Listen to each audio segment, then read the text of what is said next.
They say the new car smell is the best, but I'll tell you what, there's nothing like the smell of a brand new pair of combat boots hitting the asphalt for the first time. My heart was practically trying to punch its way out of my chest, a weird mix of electric excitement and that cold, creeping dread that feels like a constant fog. The sun was hitting the new rank insignia on my shoulder, a first lieutenant's bar, shining proud, and it felt surreal. This wasn't some dream I'd been chasing, it was the first paycheck I'd earned with my own sweat and blood as a commissioned officer in the United States Army. This was Lieutenant Sarah Clark, not General Douglas Clark's daughter, that label that had been plastered to my back my entire life. This was my first real step, standing on the front lines of national defense as just me. I'd been assigned to the 2nd Cavalry Regiment, an outfit that held a mean stare over the vast, cold expanse of the Alaskan frontier. The unit name was just a few words on a piece of paperwork until now it was the harsh reality sprawled out right in front of me. I licked my dry lips. The rusted barbed wire fence all around and the colossal, snow-capped Mount Denali range off in the distance created that classic atmosphere, desolate but charged with a palpable, frontline tension. But deep inside my gut, I didn't feel fear, I felt this volcanic passion burning hot. My mission was clear, I was a logistics officer, and I was going to crush my job, boosting the morale of the troops and communicating the high value of the Army as an organization. I gave my shoulder a quick pat to psych myself up. Reporting, sir. Lieutenant Clark, reporting as ordered for assignment to the regimental headquarters of the 2nd Cavalry Regiment, effective this date. The heavy door to the regimental commander's office swung open. I marched right in and snapped off a crisp, clear salute, announcing my arrival like a damn razor blade. Inside the huge room, between a massive American flag and the regimental colors, a man slowly rose from behind his desk. This was the guy running the show, Colonel Frank "Hammer" Dalton. My first read on him wasn't bad. He was a stocky, solid guy with an easygoing grin playing around his mouth, the classic look of a field commander. He nodded, apparently pleased by my sharp voice, and walked toward me. Well, Clark. You made it. Thanks for the long-haul commute, Lieutenant. You've got a great, loud voice. I like that a lot. Go ahead and stand at ease. The colonel pushed a sofa toward me himself, trying to seem friendly. I felt the tension ease up a tiny bit, and I carefully sat down on the edge of the couch he'd offered. But then he hit me with his first question, and I felt my guts tighten up right away. Word is that General Douglas Clark is your father. I'm impressed we have the daughter of such an important person showing up at a godforsaken post like this. Is your old man doing well? Same as always, I hope. It was a chummy question, like something you'd ask over a coffee, but I could feel the slimy implication underneath it. I know exactly who you are, and I know your pedigree. I forced myself to keep my face completely neutral and answered calmly. Yes, sir. Thank you. He remains well and continues to apply himself to his duties. Good. Good to hear. He's a legend, the colonel said. I actually served a short stint under General Clark when I was a young captain, back in the day. The man forged me. I figure you aren't exactly a shrinking violet either, are you, Clark? Am I wrong? He let out a loud, dry laugh and gave my shoulder a casual slap. For a split second, the feeling of his hand on my uniform gave me this deep, instinctive feeling of disgust, but I forced myself to shake it off. Just a friendly gesture from the commanding officer on my first day, I told myself. But then his eyes shifted. They moved down from my face and seemed to trace the curves of my body, the ones I couldn't hide even under my camouflage fatigues. It was a creepy, lingering stare. Yeah, but damn, you are a truly beautiful woman, he mumbled. To get a gem like you assigned to our unit? The troops are going to be over the moon. Forget the logistics officer job, maybe we should make you the regiment's campaign girl. The compliment was so smarmy and heavy it wasn't even a compliment. I didn't know how to respond, so I just managed a vague smile. To shift the atmosphere, I started to pull the operations plan I prepared from my bag. He stopped me with a hand. Whoa, whoa. Put the serious stuff away for a minute. First, I need to know more about Lieutenant Clark. You got a boyfriend? What do you do on your time off? With a father like that, a decorated war hero, I bet you only date the most hand-picked elite guys. It was a flood of questions that had zero to do with duty, crossing every line imaginable. He was grilling me about my private life like an interrogation. Even though the fluorescent lights were on, I felt this giant shadow rising up from my feet. Sir, I am dedicated to the mission and the duties assigned to me as a soldier, I started, trying to inject some bravery into my voice.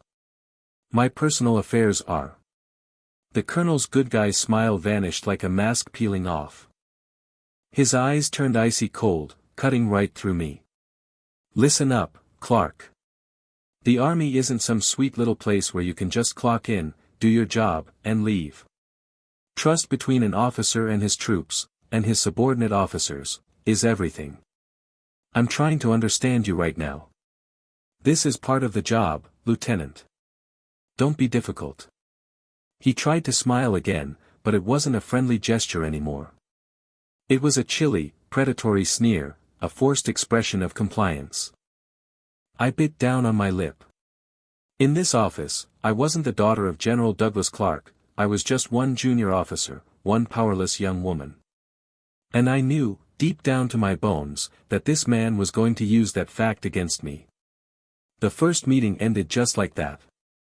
As I walked out of the commander's office, the colonel's voice, thick and oily, latched onto my back. We'll be seeing a lot of each other, Clark. I'll be sure to give you some frequent, personal, hands-on guidance. You look forward to that, Lieutenant. It wasn't a friendly send-off. It was a threat. That unsettling goodbye was the ominous curtain raiser for the nightmare that was about to unfold.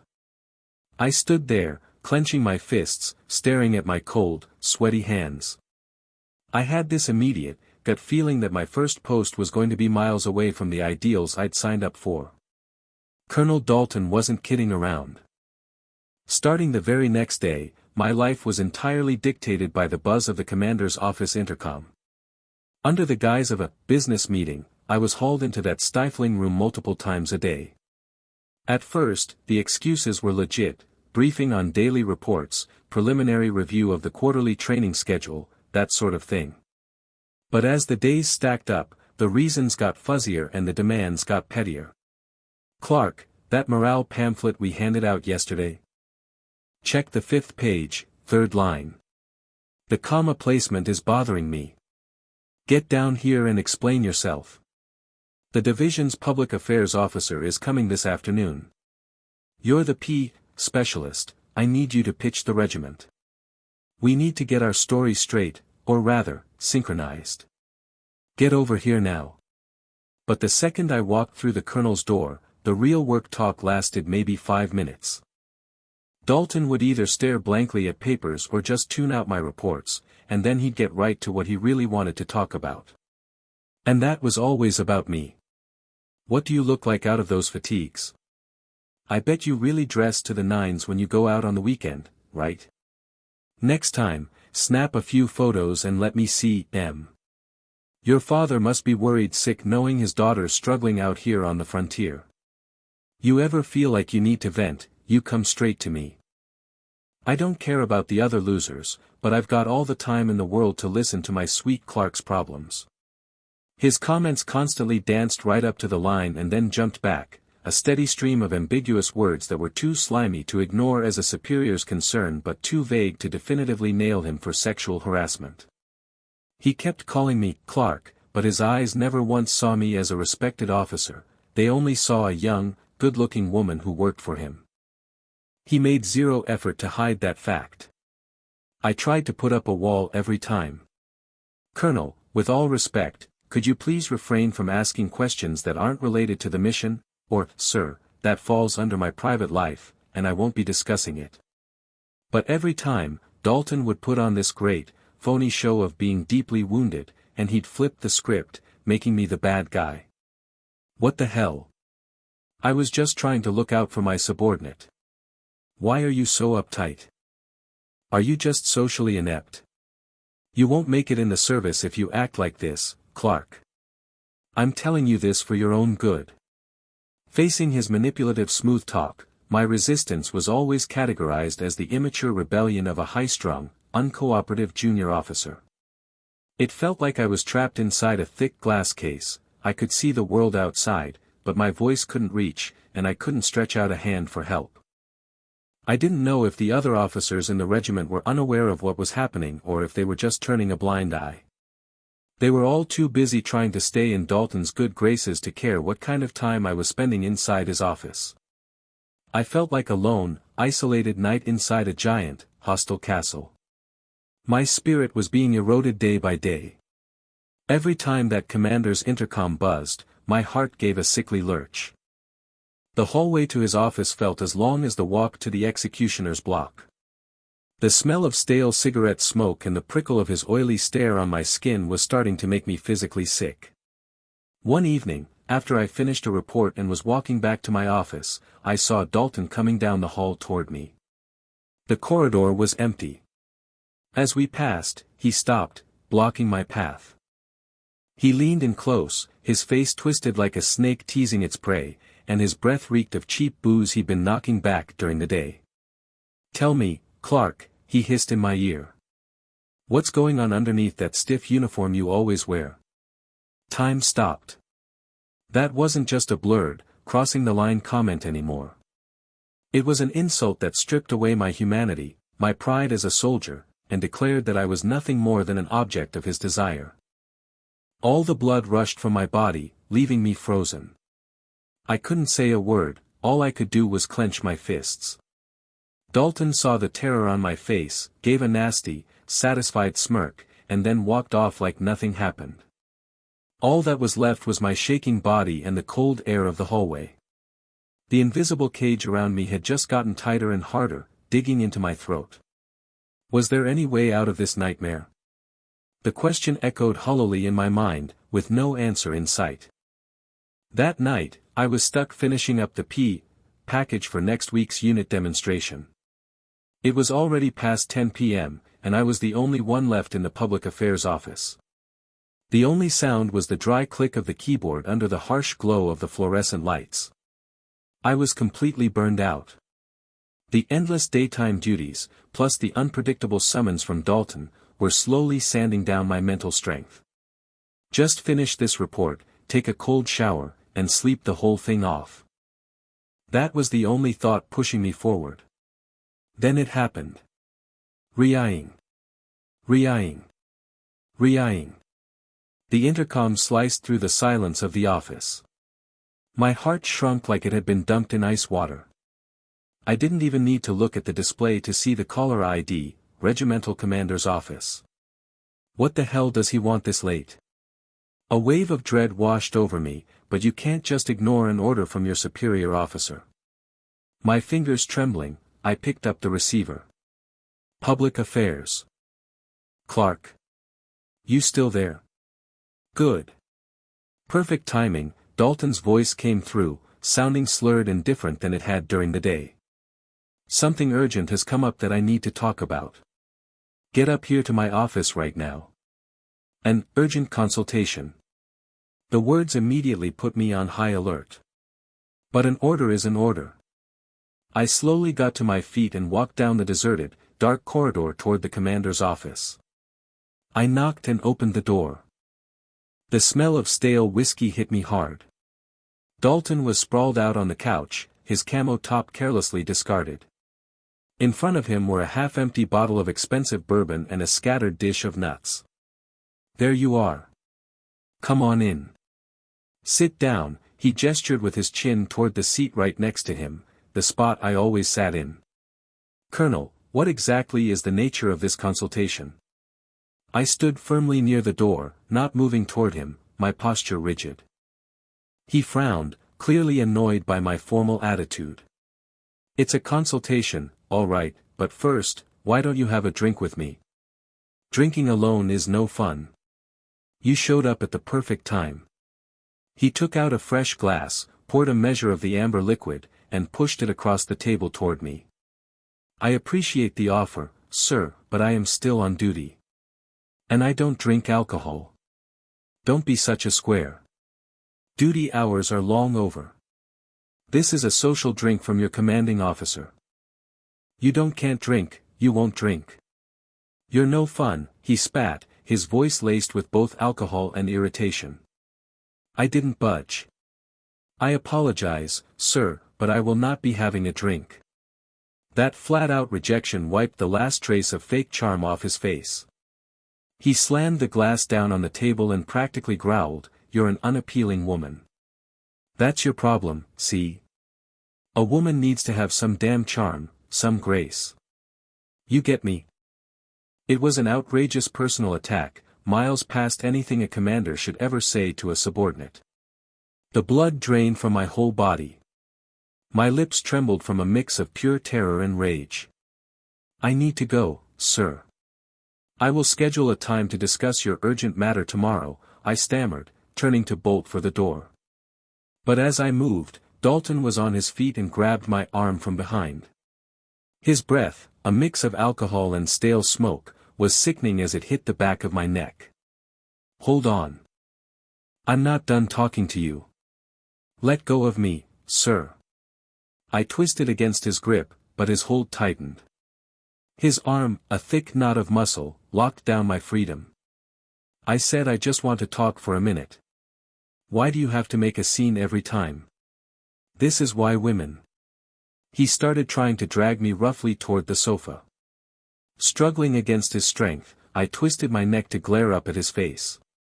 In my eyes, he must have seen not just fear, but the hard glint of an unbreakable will. Maybe that flash of defiance surprised him, because he suddenly let go of my arm. But it wasn't a reprieve. He gave me a nasty look, then started stalking toward me, step by slow, carnivorous step, like a predator cornering prey. "Fine. You hate me that much, do you? But you're mistaken, Clark. No matter how snooty you act, what I say goes in this office. Your father could be the president's chief of staff and it wouldn't mean squat." His words weren't the slurring of a drunk anymore. They were the vile, twisted core of his personality, a mix of dominance and deep-seated inadequacy. "A woman like you needs to be shown once and for all. The power of a man. The authority of your commanding officer." Dalton's thick hand slowly reached toward my shoulder. "Get out." My brain screamed the command, but my body was nailed to the floor by paralyzing fear. I saw my own face, twisted in despair, reflected in his dull eyes. The instant his fingers were about to touch the fabric of my uniform, I snapped. I gathered the last of my strength and slapped his hand away with a furious yell. A sharp, dry crack echoed in the dead silence of the office. The hand I'd swatted away left a bright red mark on the back of Colonel Dalton's hand. The physical pain was nothing compared to the crushing blow to his ego, the clear rejection from a young, female subordinate. The buzz of the alcohol seemed to evaporate from Dalton instantly. The easygoing look around his eyes turned into a savage, primal glare. You just hit me," he ground out, his voice low and dangerous, like the snarl of a predator before it strikes. "I told you not to touch me." I managed to shout, forcing my trembling body to stand tall.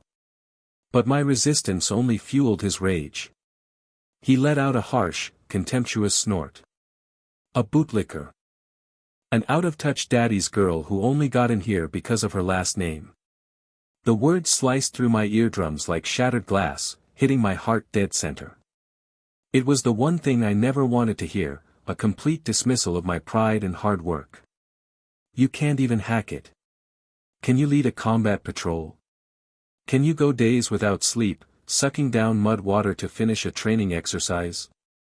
Hell, no, you can't." He lunged a step closer. I backed up until my spine hit the cold wall. There was no escape. Dalton pressed in, pinning me completely between his body and the wall. He leaned his face down to mine and spat out his venom. "Let me tell you the only job you're really fit for, First Lieutenant Clark. He used my rank, not as a mark of respect, but with maximum scorn. The base mascot. The instant the word hit my ears, all sound drained from my world. The base mascot? What did this man just call me? I, a commissioned officer in the United States Army, who had endured brutal training for the sacred duty of defending the country. Your only real value is sitting next to the visiting general or some brass hat, pouring drinks with that pretty little smile and being a nice face for the cameras. That's it, Clark. It felt like I'd been struck by lightning. My blood turned to ice from head to toe. I couldn't believe this man, the commander of my own regiment, my superior officer, was saying these things. This has to be a nightmare. It can't be real. The heat of humiliation and despair burned behind my eyes. Tears welled up, threatening to burst the floodgates. But I clenched my jaw shut, fighting desperately to hold them back. If I cried here, I'd be accepting his words, accepting his disgusting view of me. That was unthinkable. Seeing me glare back through tear-filled eyes, Dalton just smiled wider, a look of smug satisfaction on his face. What's with that look? Going to cry? Maybe you should call your great, big father. Daddy, the mean man hurt me. He leaned in, whispering like a snake. But it won't matter, Clark. Your old man could be the Secretary of Defense or the chairman of the Joint Chiefs, out here, at the 2nd Cavalry Regimental Post in the middle of nowhere, Alaska. I am the law. I am the king. That pronouncement was the final, merciless cut that severed the last thread of my hope. He was right. We were on the far edge of the frontier, a long way from Washington, D.C. In this closed-off world, this man held absolute power. No one was coming to help. I felt all the strength drain out of me. A single tear, which I'd fought so hard to hold back, tracked a path down my cheek. It wasn't a tear of anger. It was a tear of despair, forced by the realization of my own helplessness. Seeing my tear, Dalton finally looked satisfied. With a triumphant grin, he stepped away, walking back to his desk as if nothing had happened. The conversation is done. Get out. Shaking, I stumbled out of the commander's office. The cold air of the hallway felt like fire against my burning cheek. The short walk back to my desk felt like an eternity. Collapsing into my chair, I stared blankly ahead. The base mascot. The word was now seared onto my soul, a brand of humiliation that would never fade. The nightmare had just begun. Dalton's harassment stopped being simple harassment after that, morphing into explicit psychological abuse. He seemed to savor the humiliation and fear I felt, treating it like a fine delicacy. He even ditched the minimum pretense of business. In front of the other officers at a meeting, he made an example of me, deliberately humiliating me. Clark, you're in charge of the guest tour for the upcoming post-anniversary ceremony. It's nothing complicated. You just stand next to the VIPs with that pretty face of yours and smile nicely. That's the most important task for a officer, right? Gentlemen. The officers around the table either laughed nervously or pretended they didn't hear, staring down at their documents. No one dared to check Dalton's out-of-control behavior. Their silence, their complicity, cut me even deeper. I felt an intense shame, as if I were standing naked in the middle of that conference room, stripped of my uniform. The late-night calls became a daily routine. And then, finally, he made the move to call me to his private quarters. I can't find some critical documents for the commander's briefing tomorrow. I must have left them in my quarters. Come and get them right now. His voice on the phone was completely sober. But the order was insane. Calling a young, female subordinate to his apartment, alone, late at night. He knew exactly what that meant. It was a clear trap, an invitation to hell.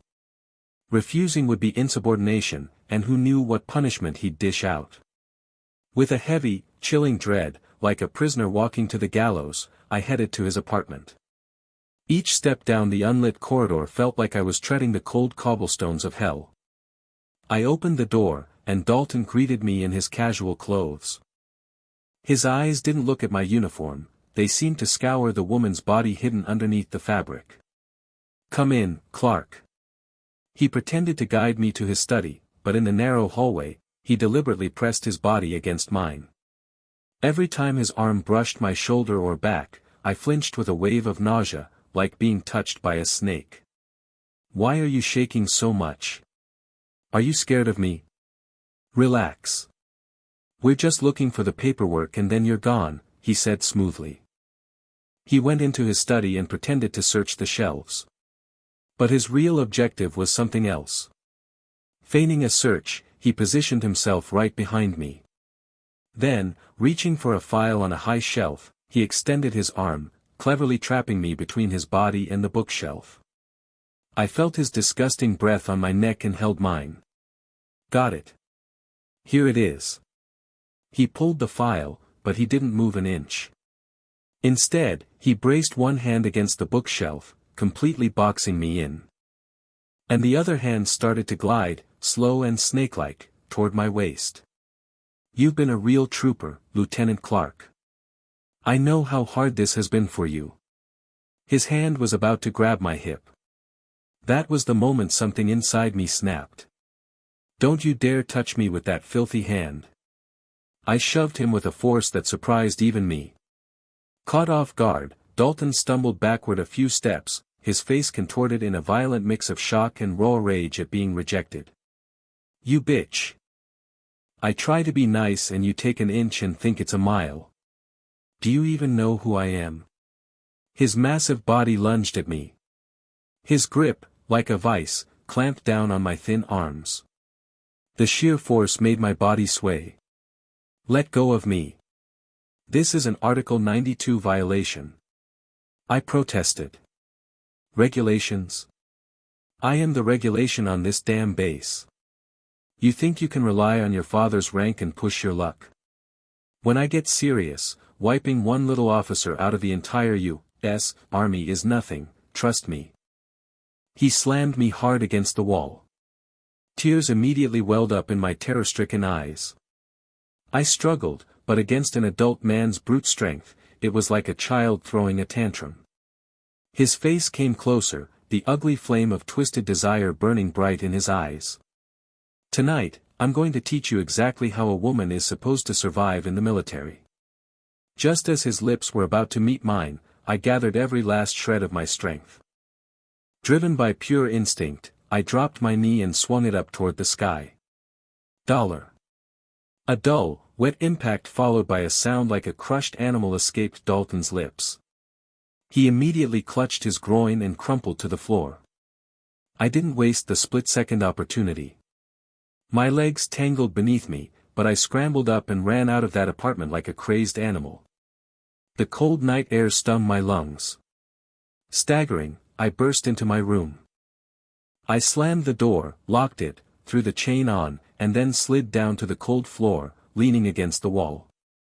My whole body was shaking violently, like it wasn't my own. The scene played out in my head like a nightmare on repeat. But the finger marks still dark on my arms were proof it was all terrifyingly real. I can't do this anymore. I can't fight this alone.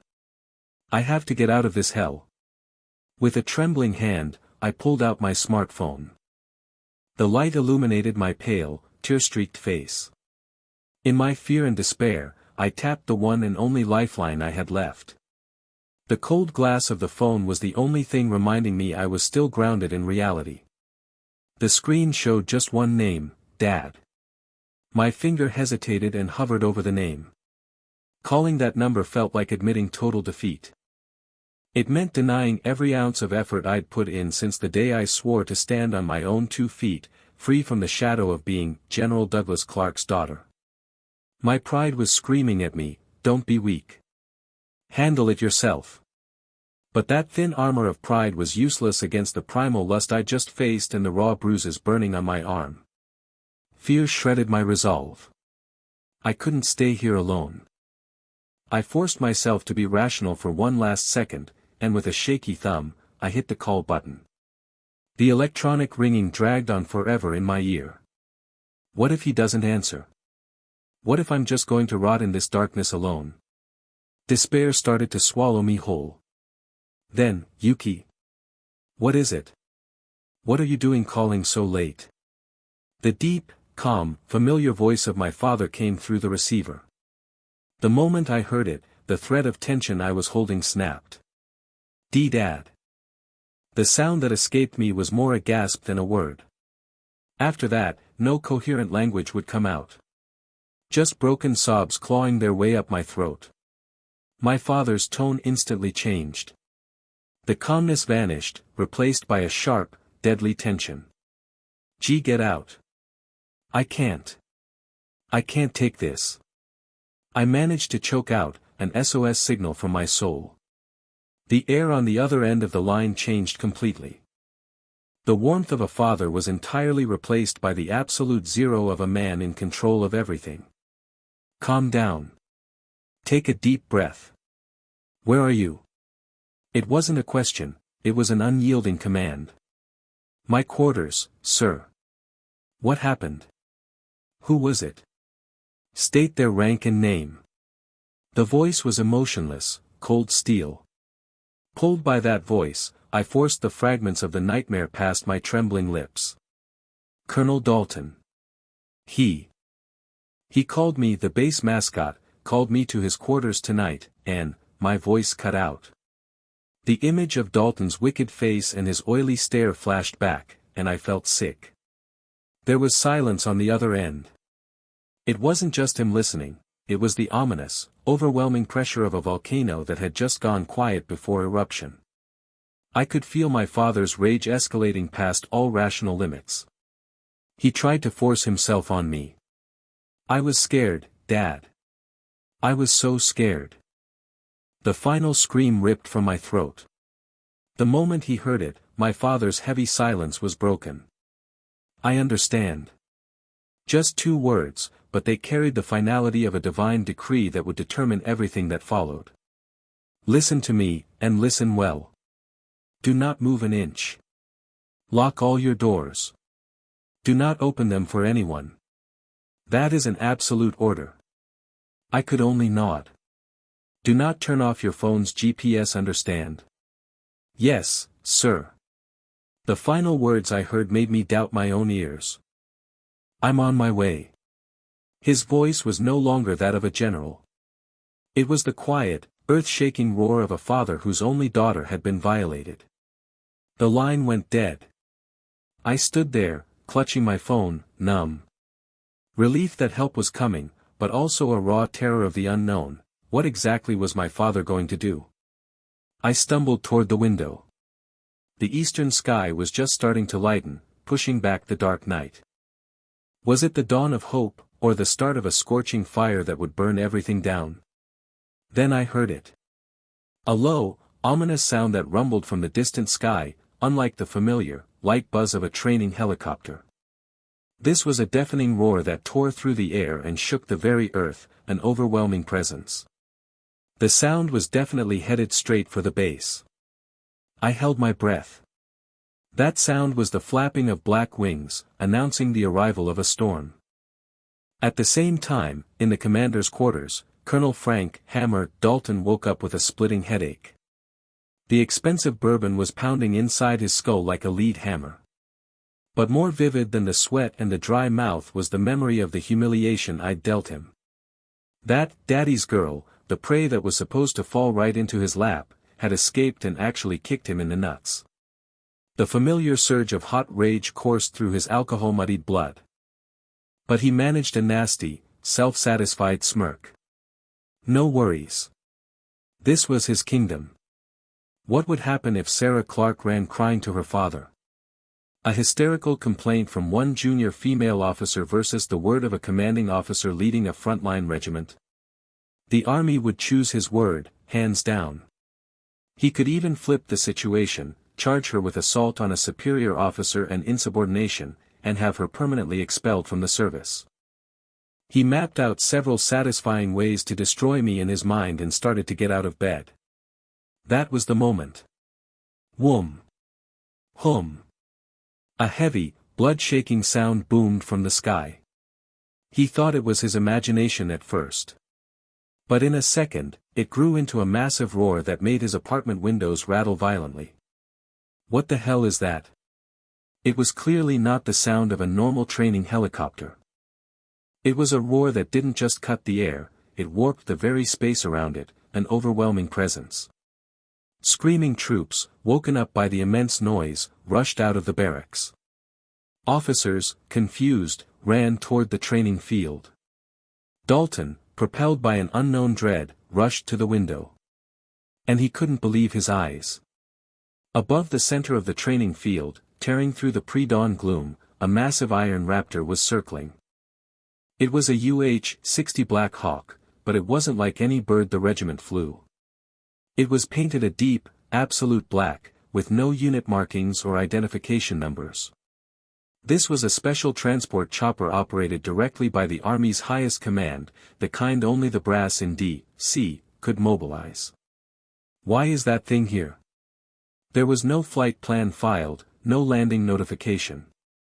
The base's air traffic control was completely silent. That black helicopter was blatantly ignoring the regiment's command structure, descending only on its own will. Dalton's mind went blank. The thoughts of confidence and revenge he'd just been having were instantly swamped by a gigantic wave of terror. The Black Hawk kicked up a huge cloud of dirt from the field with its wind shear, then settled precisely in the center. The dust cloud briefly acted like a curtain, shielding the field from the bewildered troops. When the engine noise finally settled, the heavy slide door of the aircraft slowly, but with unquestionable authority, slid open. From the shadow, the first thing to emerge was a pair of dull, polished combat boots. Then, silhouetted against the rising sun, a single man's figure appeared. A broad, rock-solid frame, and a perfectly pressed uniform, not a wrinkle out of place. His face was still, like it had been carved from cold anger. But the pressure radiating from him instantly froze the air across the entire base. Dalton couldn't take his eyes off that silhouette. "I hear you." Time for the final, explosive chapter of this story. I'm keeping the style consistent, raw, first-person American, set in the U.S. Army in Alaska, with the names and places all swapped out. Get ready for the hammer to drop. The morning sun reflecting off the man's shoulders seared two bright stars, the rank insignia of a major general, into Dalton's retina. In that instant, the strength left Colonel Frank Dalton's knees. He started trembling violently. Major General Douglas Clark, my father. The ghost of oversight. The man who rooted out all corruption, feared by every officer who cut corners. The arrogant words Dalton had sneered last night echoed back in his skull like a curse. Maybe you should call your great, big father, and I am the law on this damn base. The answer had just descended from the sky. The lightning strike had already hit his head. As General Clark strode across the training field, time seemed to move like thick sludge. The only sound was the abnormally crisp crunch of his combat boots on the gravel, each step sounding like a death knell counting Dalton's sins. The troops, preparing for morning duties, were frozen solid, staring at the scene like they were witnessing a massive natural disaster. The regimental staff and company commanders who belatedly rushed in didn't dare block his path. They simply parted like the Red Sea before Moses. Their faces were etched with a profound awe of his rank and a deep, primal fear of what was coming next. Dalton stumbled out of his quarters and faced the general. Instinct told him to offer the highest respect. He brought his shaky hand to his temple and stammered, his voice cracking, "Sir." Colonel Frank Dalton, regimental commander, reporting to the Inspector General, Major General Clark. But General Clark completely ignored the salute, as if Dalton didn't exist. His eyes didn't register Dalton's face, his rank, or his very existence. He simply walked right past him like he was moving around a pebble in the road. That complete dismissal, that bottomless contempt, carved a deeper, sharper wound into Dalton's ego than any reprimand ever could. Dalton could only stand there, frozen in his ridiculous, rigid salute.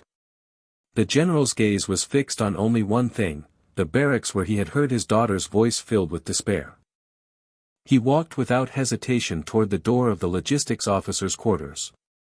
From behind him, the military police from the Army Inspector General's office, MPs, descended from the Black Hawk. They moved with mechanical precision, setting up off-limits tape around the building, creating a perfect perimeter. Not even Colonel Dalton, the commander of this regiment, was allowed to cross that line. General Clark gently knocked on my door. Knock. Knock. A small sound came from inside, and the door slowly opened. Standing there was me, Sarah Clark, my face ghost-white, drained of all life. My eyes were swollen from crying, and my messy hair clung to my cheeks. Peeking out from under the sleeve of my uniform were the faint, bruised fingerprints from where Dalton had grabbed me the night before. The moment General Clark saw the bruises, every muscle in his body tightened with rage. But in front of his daughter, he absolutely refused to show that primal fury. He said nothing. He simply put his large hand gently around my trembling shoulder. The rough, yet warm, touch of my father's hand slowly patting my back finally made the dam inside me burst. I buried my face in his chest and sobbed uncontrollably, like a small child. "It's okay, Sassy. It's all over now." That was it. No other words were needed. After a brief moment of comfort, General Clark handed me over to the MPs, ordering them to escort me to a safe house. Then, he slowly turned around. And finally, his eyes locked onto Colonel Frank Dalton. It was the gaze of a predator who had just claimed its prey and was now assessing the next threat to eliminate. It was absolute, merciless, and devoid of any pity. He moved slowly toward Dalton, whose overwhelming presence made the colonel instinctively back away. "Inspector General, sir. What is this? There must be some misunderstanding." Dalton stammered, trying to line up his pathetic excuses. The instant he spoke, General Clark's voice, hard as steel and rumbling from the depths of hell, cut him off. "You." His voice was quiet, but it was the dead silence before a hurricane. "Did you touch my daughter?" It wasn't a question. It was the final confirmation from a man who already knew all the sins. The lightning was now thundering right over the sinner's head. "A misunderstanding, sir. It was a misunderstanding." Dalton's denial was almost a shriek. His face was ashen with fear, and sweat was pouring down his forehead. "There is absolutely no truth to that." Lieutenant Clark was having difficulty adjusting to the rigorous environment of the regiment and was becoming unstable. I was merely providing strict guidance as her commander. There were no personal feelings involved. The moment General Clark heard the transparent lie and the further insult to his daughter, the last thread of his composure snapped. "Do not use that filthy mouth to speak my daughter's name again." His voice was now as cold as absolute zero ice. He slowly took out his smartphone, tapped the screen a few times, turned the volume all the way up, and pressed play. What blasted from the speaker was the recording of last night's conversation in the commander's office, the base mascot. "When the general or the brass comes to visit, your only value is to sit next to them with that pretty little smile, pouring drinks for them." Driven by terror, I had unconsciously started recording the call the moment I dialed my father. The sound of Dalton's own vile voice, clear as a bell, pierced the ears of every soldier gathered, and most painfully, Dalton's own. The blood drained rapidly from his face, replaced by the color of pure despair. The surrounding gazes of contempt and disgust hammered him like a storm of needles. The recording continued, "Maybe you should call your great, big father. On this regiment's base, I am the law. I am the king." There was no possible denial left. His own arrogant words had become the most powerful evidence to condemn himself. General Clark stopped the recording and put the phone in his pocket. He looked down at the trembling Dalton, his eyes filled with the same disgust one reserves for a filthy insect. "A vermin like you should not be allowed to claim the title of a watchman of this country." He stepped forward and grabbed Dalton's shirt front. Dalton's bulky body was lifted with ease, like a child's toy. Then, General Clark's other hand clamped onto the rank insignia sewn onto Dalton's chest. "You are unworthy of this uniform and these stars." Rip. A sickening, tearing sound echoed across the training field. General Clark had ripped the rank patches clean off Dalton's chest with his bare hands.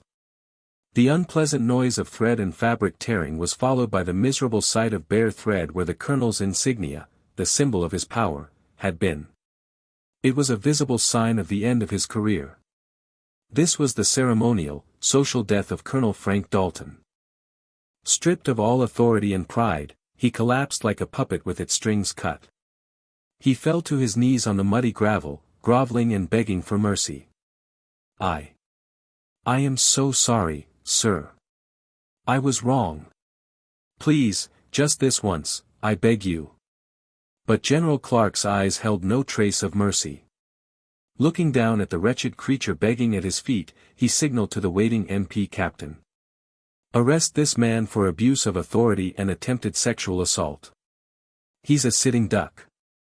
His voice was as cold and absolute as an executioner's final decree. "Find every charge applicable and throw him in the darkest, deepest solitary confinement of the army prison. He will never see the light of day again." The MPs rushed in and twisted Dalton's arms behind his back. He thrashed and screamed one last time, crawling on the ground. "Inspector General. Wait. Forgive me. This is not how it should end." His pathetic screams were utterly drowned out by General Clark's final, dismissive word. "Take him." The reckoning was swift. Mercilessly and overwhelmingly. Dalton, dragged like an animal on the training field he once believed to be his kingdom, saw his false empire crumble with the dawn. But General Clark's work was just beginning. His true objective was not merely to eliminate one corrupt officer. After Colonel Dalton was dragged away, an eerie silence fell over the 2nd Cavalry Regiment's training field, as if a massive hurricane had passed through. The remaining soldiers stood speechless, staring at the remnants of authority, the raw thread where their commander's rank had been. Their king had fallen to earth in an instant. In their stunned minds, a feeling of liberation, known only to those who have been oppressed, began to take root. A faint hope that a new, cleaner era might finally be dawning on the base. That hope was immediately realized. General Clark's anger wouldn't be satisfied with merely condemning Dalton. He had no intention of letting this appalling incident end as a personal revenge match. This was only the start of a sacred surgical operation to extract a deep-seated disease from the core of the military organization. At the general's signal, his entire Inspector General's team descended from the Black Hawk. Hard-eyed investigators, unsmiling MPs, and forensic accountants. They spoke no unnecessary words, moving through the base like a special forces unit securing enemy territory. The doors to the regimental headquarters, the finance office, the supply depot, and every other department Dalton had controlled were thrown open without a word of protest. This 2nd Cavalry Regiment is now under a special inspection by the Army Inspector General's command. We order the immediate submission of all documents and records. Any resistance or attempt to conceal information will be considered obstruction of justice and result in immediate arrest. The investigator's sharp voice froze the entire base. The investigation was swift, comprehensive, and absolutely relentless. Every document processed through the commander's sign-off was seized and meticulously reviewed, line by line, to find evidence of Dalton's personal use of military funds. At the same time, one-on-one interviews began with all the staff officers and some of the lower-ranking soldiers. At first, everyone kept quiet, terrified of retaliation. The ghost of Dalton's terror was still deeply rooted in their minds. But the atmosphere shifted when a young sergeant finally broke the silence with a trembling voice. The colonel used the government vehicles for his family's personal weekend trips to the hot springs. He made me falsify the logs every time. That courageous confession put the first crack in the dam. Once the torrent of truth started, no one could stop it. Part of the regimental operating budget was funneled into the commander's entertainment account under suspicious categories. We have this many discrepancies in the receipts. He frequently berated and insulted subordinates he didn't like, shouting obscenities. I was called a tax thief in front of the entire company once. It wasn't just Lieutenant Clark. You bet. I'm here to lay down the truth. This Colonel Dalton guy was way worse than we thought, and now the real fight for Lieutenant Clark begins. The stories started pouring out like a broken dam. I heard rumors about inappropriate physical contact with junior female soldiers in the past, one officer confessed. But everyone was too terrified to speak up. It became painfully clear that the nightmare I went through was only the tip of a giant iceberg. Colonel Frank Dalton had been treating this army post like his own personal plantation, rotting it from the inside with fraud and total disregard for regulations. The investigation widened, and the surgical team went after the sycophants, the guys who got ahead by covering up his filth or just looking the other way. The executive officer who stayed silent despite knowing the truth. The staff officers who gained high ratings for running his personal errands. The purifying storm ballooned into a massive scandal that took down the entire top chain of command of the regiment. I watched it all unfold from a cot in the medical quarters. I heard the frantic footsteps outside the window, the hushed voices of commanders in the hallway, and the snippets of information the kind-eyed nurse gave me. Everything confirmed one thing: what happened to me wasn't just my own problem. That desperate phone call I made that night, it wasn't just a faint cry for help. It was the opening shot that sliced through the stagnant air of this gigantic institution, triggering a necessary, cleansing hurricane. I looked down at my hands. I might have opened a gate to hell, but on the other side of that gate were the free spirits of a lot of troops who had suffered just like me. I wasn't a powerless victim anymore. I was a catalyst, a person who had accidentally pulled the trigger on a massive change. Instead of fear, I felt a strange sense of sobering duty about the immense weight of that fact. I couldn't stay at the regiment after that. It was called protection, but it was also a way to isolate me from the raw memories of the incident. My new orders sent me from the cold, sweeping territory of Alaska right to the heart of the military power structure, the Army Inspector General's office at the Pentagon. When I walked through the massive doors of that fortress made of concrete and glass in Washington, D.C., I felt like I'd landed on a different planet. Instead of the dust and smell of diesel from the front lines, the air here was thick with the scent of polished marble, the ink of endless paperwork, and the invisible gravity of power and politics. I was physically safe under the protection of my father, Major General Douglas Clark. But sometimes, that safety felt like a suffocating, transparent cage. From day one, I had to deal with a tangle of complicated, constant stares. My name was always shadowed by two labels: General Clark's daughter, the ghost of oversight, and the legendary officer who took down Colonel Dalton. Some people secretly admired me, seeing me as a hero who forced the organization to clean house. They treated the Alaska scandal like a necessary shock therapy and saw me as a Joan of Arc at the center of it. But far more people kept their distance, treating me like a boiling hazard. Their eyes held a mixture of caution toward a dangerous person and contempt for a woman who used her father's rank to kick up a fuss. My peers and superiors hesitated to talk to me. Even senior officers were overly careful with their words when giving me assignments, treating me with excessive deference. I was stuck in the dead center of a massive institution, yet completely isolated, like I was stranded on a desert island.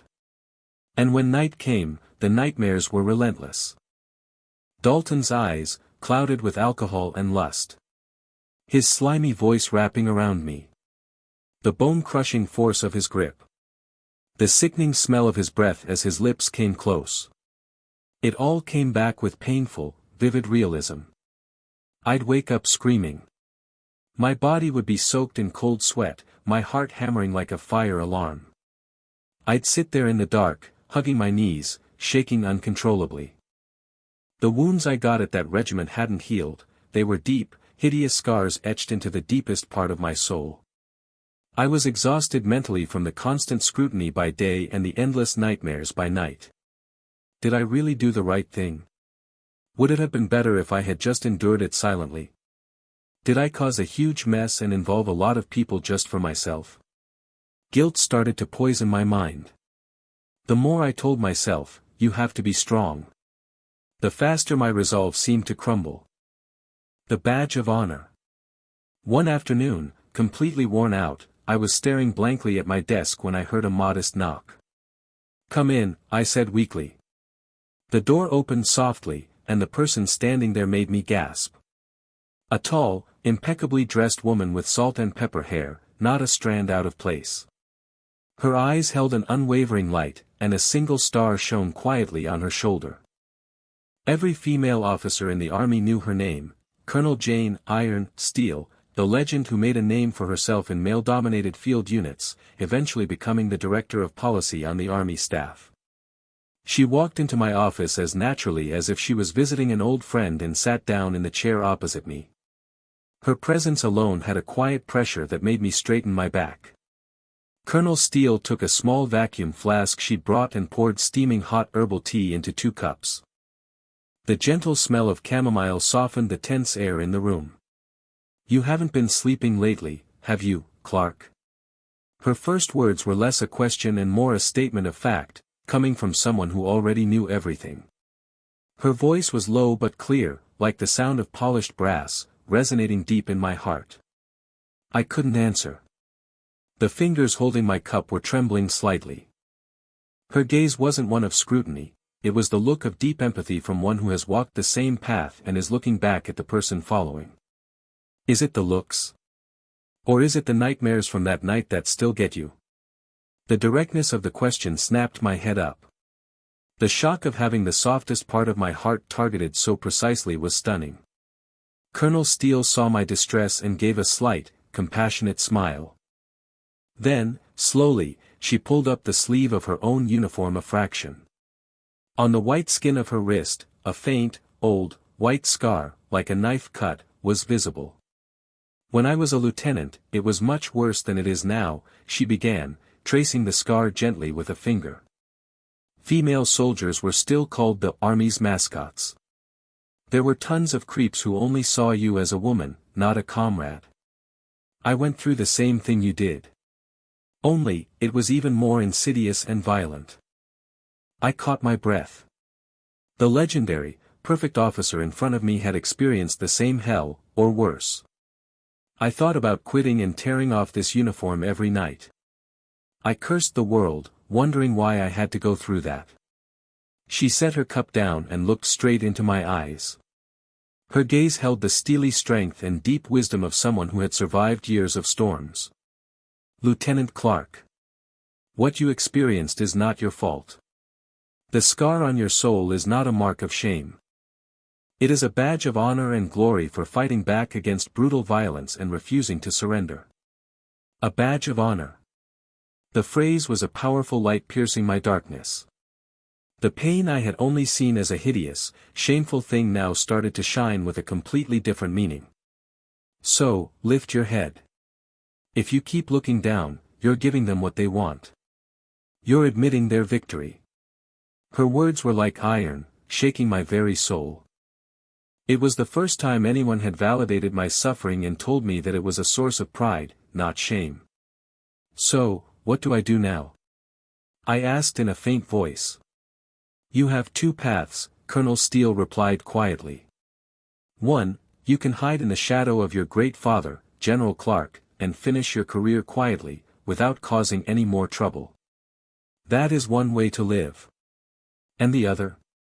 Colonel Steele paused, a challenging light in her eyes. "The other is to turn that scar of yours into a star that lights the path for those who follow you." "A star?" "Yes.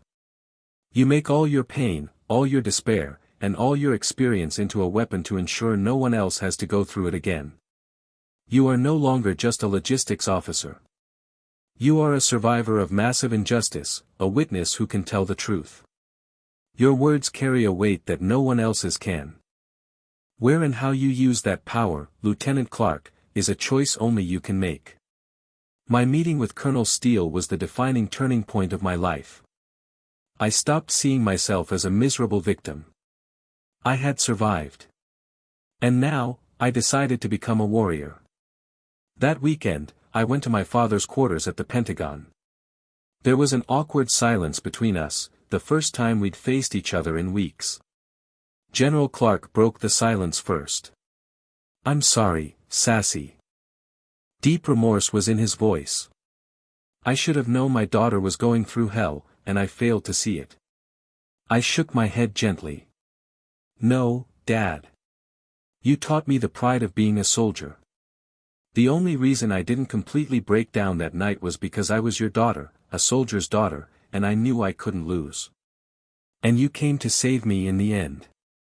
That's enough." I looked at him with a resolute gaze. "Dad, I'm done running. I won't let what happened to me be just a personal tragedy. I'm going to turn this scar into a star." In my eyes, General Clark saw a new, unwavering light, a strength that hadn't been there before. It was the fierce glow of steel that had been tested and forged even harder by fire. That's the kind of powerful conclusion this story deserves. I'll make sure to capture the weight of the moment, the final confrontation with the past, and the emergence of a true leader.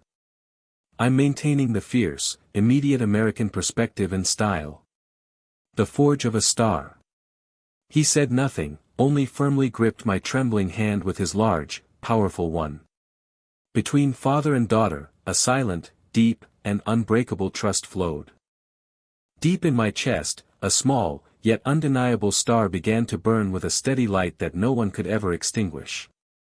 The proposal I drafted, titled the Inter-Service Respect and Reform Policy, sent quiet, undeniable shockwaves through the Army Inspector General's command. Its contents were revolutionary, fundamentally challenging the ingrained norms of the military.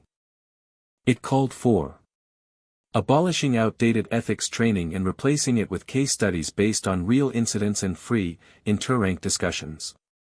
Mandatory role-playing workshops where participants experienced the roles of perpetrator, victim, and passive bystander.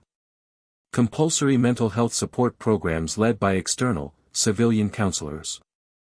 And the core of the proposal was the implementation of a one-strike policy. Any confirmed instance of sexual harassment or abuse of power, regardless of rank or position, would result in immediate, irreversible dismissal with no possibility of appeal.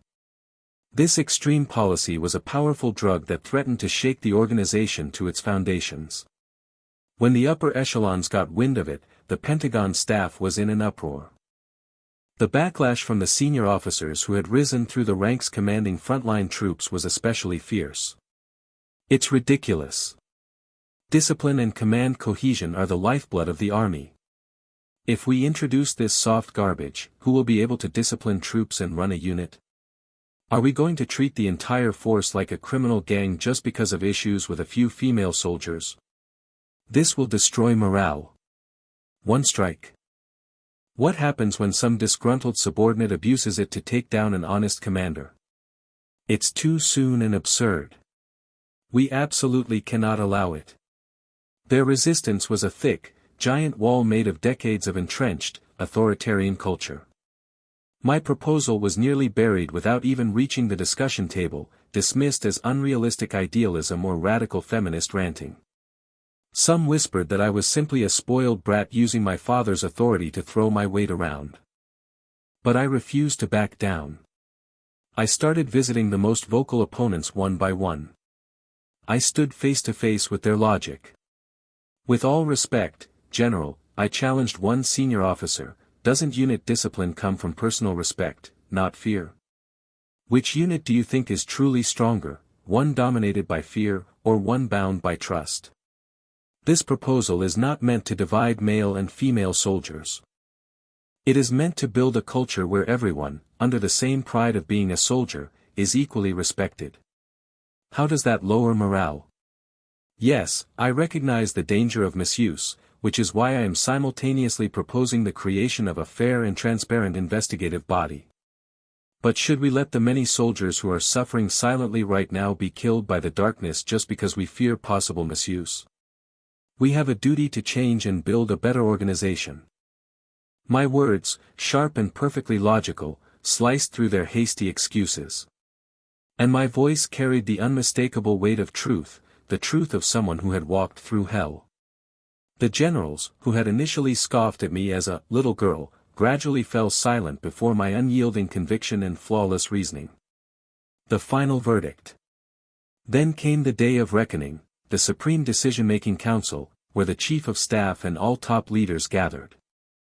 My proposal was to be decided upon there. I was given exactly 10 minutes. My entire career, and perhaps the future of the army, depended on those 600 seconds. In the heavy silence of the conference room, with dozens of senior officers watching, I walked calmly to the podium. I forced down my trembling heart, gently placed the thick written speech I'd prepared on the side, took a deep breath, and started telling my own story in my own words. I was deployed to a frontline unit in Alaska just a few months ago. I am First Lieutenant Sarah Clark. I intentionally used my rank, a declaration that I was no longer someone's property, but a responsible officer. In that unit, I was subjected to daily verbal abuse and physical intimidation by a trusted superior. I endured the degradation of being told my role was the base mascot, and I had to fight the terror of aggressive physical contact, all alone. A pin-drop silence fell over the room. Everyone knew the core of the scandal, but no one had dared to publicly touch it. Now, the person involved was tearing open her own raw wounds with her own voice. I was crushed by fear. I learned to my core how powerless an individual is before a massive organization, and how easily the violence of rank can crush a person's dignity. Her voice gained strength. But I stand here today, not as a pathetic victim begging for your sympathy. I stand here as a soldier to pose a question to all of you. She looked at each general with an intense, piercing gaze. Is our true enemy only on the other side of the razor wire? Or is our internal enemy in our own hearts, in the complacent culture that lets injustice flourish? How can an army that cannot respect its own comrades protect the life and property of its citizens? The reforms I propose are not meant to punish anyone. They are the minimum safety devices to protect our sons, our daughters, and ourselves from the unseen enemy within the ranks. This is a cry from my soul to build an organization where we can safely trust the soldier at our back, not a place where we aim our weapon at them. Her final words vibrated in the air. The soldier's greatest enemy must never be in the office next door, but across the border. The speech ended, followed by a long, heavy silence. Most assumed the proposal had been defeated, too radical, too idealistic. The silence was broken by a single, dry sound of applause. Clap. Clap. Clap. At the far end of the table, where he had listened without expression to the entire presentation, my father, Major General Clark, stood up and applauded louder than anyone. Then, one by one, the other generals also rose and began to applaud. It wasn't a ceremonial clap. It was a sincere expression of respect and approval for a single junior officer who dared to pierce a hole in the thick wall of outdated tradition with a lion's roar of conviction. That day, First Lieutenant Sarah Clark's reform proposal was unanimously approved. She had succeeded in turning her deepest wound into the most powerful light to heal the entire organization. The new legend. Years passed. The stone I threw continued to spread a quiet, undeniable ripple through the massive pond that was the U.S. Army. The inter-service respect and reform policy, hard won with my life on the line, slowly permeated the ranks, taking root as the new standard despite resistance. Of course, not all the darkness vanished overnight. But at the very least, the understanding that the abuse of power would always be exposed and severely punished became firm common knowledge. Problems could no longer be swept under the rug with complicity and silence. I, too, had grown immensely in that time. Now wearing the rank of major, I was a central, respected figure in the Army Staff's policy division. To the many female soldiers who followed, I had become a cherished role model, a lighthouse guiding their way. No one called me General Clark's daughter anymore.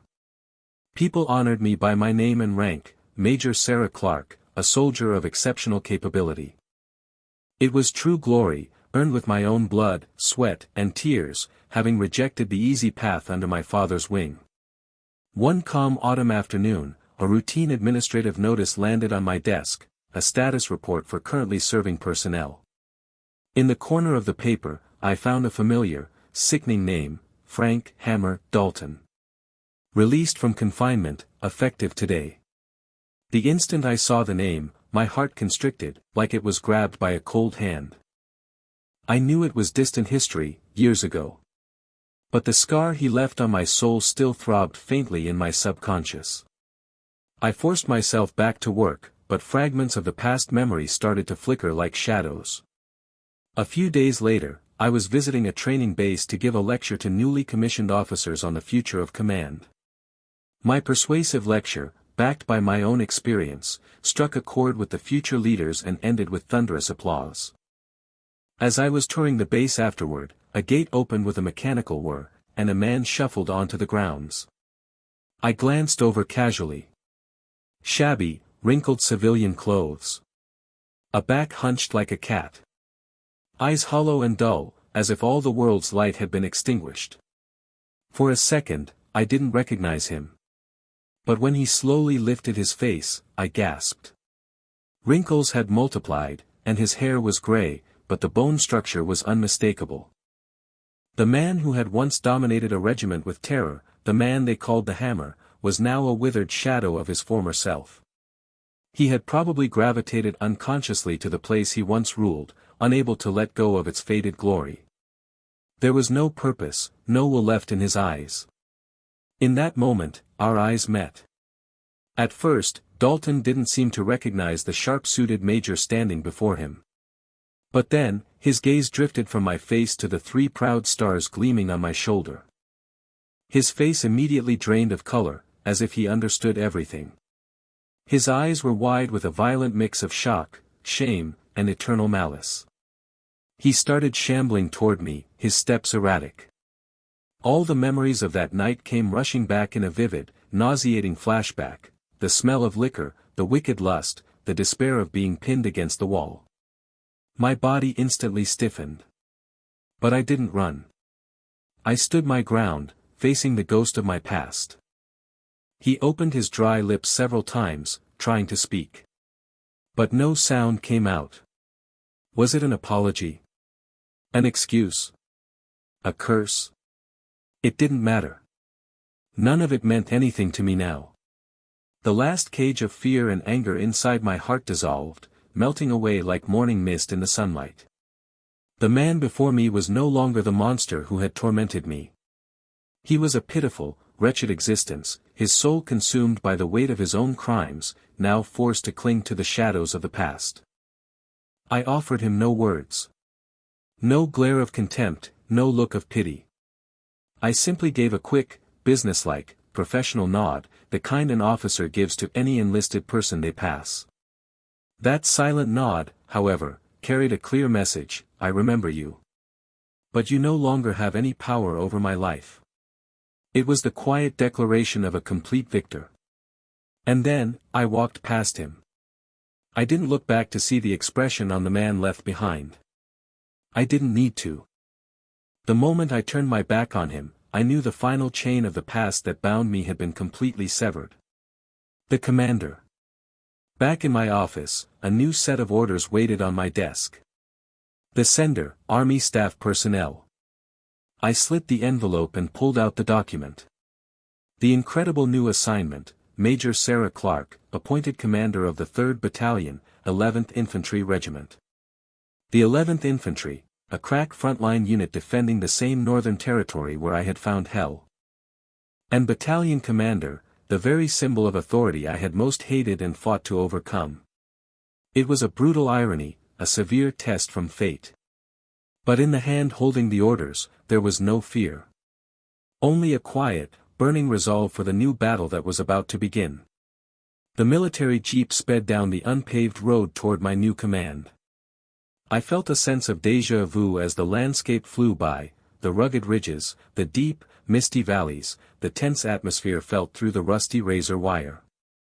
It was all so similar to the day I first arrived in the north years ago at the bottom of despair.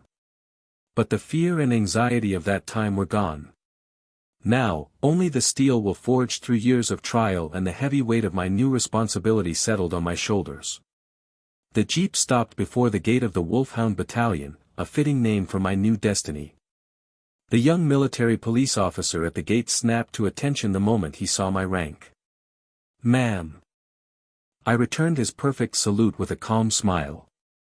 I was no longer a powerless, isolated junior officer thrown into an unfamiliar base.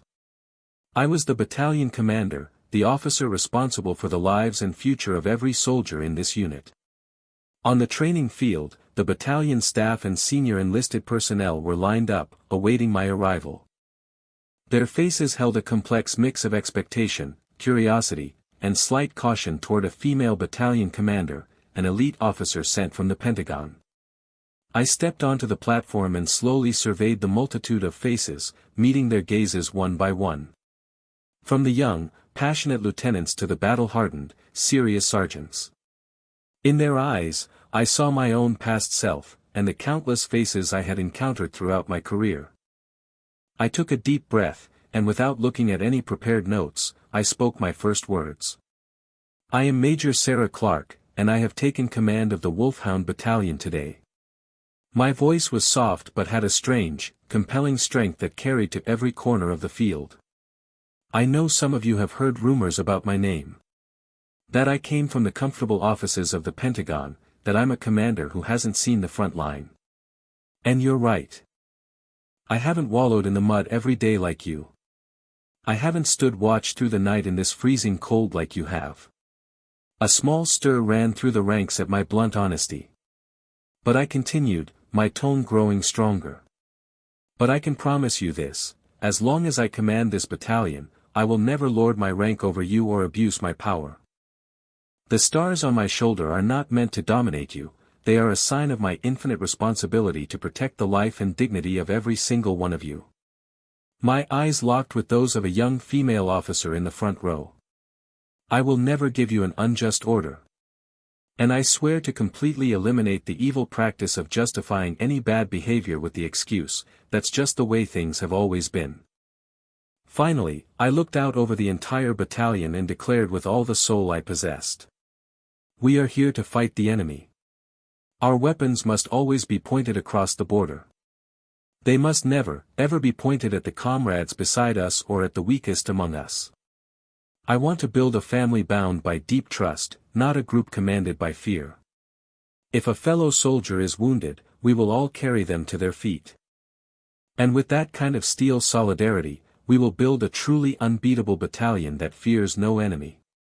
The speech was short, but the honest weight of the words moved the soldiers deeply. A moment of silence fell over the training field. The silence was broken by the powerful roar from the most senior sergeant major's gut. Attention! Salute the commander. Ma'am. That shout, which shook the training field, was more than just a declaration of obedience. It was their sincere first oath of loyalty, a commitment to build the future with unwavering trust in their new leader. That night, I sat alone in the battalion commander's chair. Through the window, the countless lights spilling from the barracks and the mess hall looked like stars in the night sky. I realized this must have been the same sight my father saw years ago when he rescued me from the darkness of despair. Now, it was my turn to protect these stars. I closed my eyes in the chair where Dalton had once sat. It had been a long, painful journey. But all the scars and tears had forged the person I was now. I looked out into the dark northern sky and swore quietly, yet fiercely, to myself. I will never let my subordinates experience the hell I went through. I will be the strongest commander. But that strength will not be built on anyone's tears or sacrifice. I will become the leader that the younger me desperately needed that day. It was the first oath of the new commander of the Wolfhound Battalion, and the proud, sacred coronation of a human being who had fully overcome her past and seized her future. In the deep silence of the night, I stood like an unwavering mountain, quietly watching over the unit I had sworn to protect. The new legend had just begun.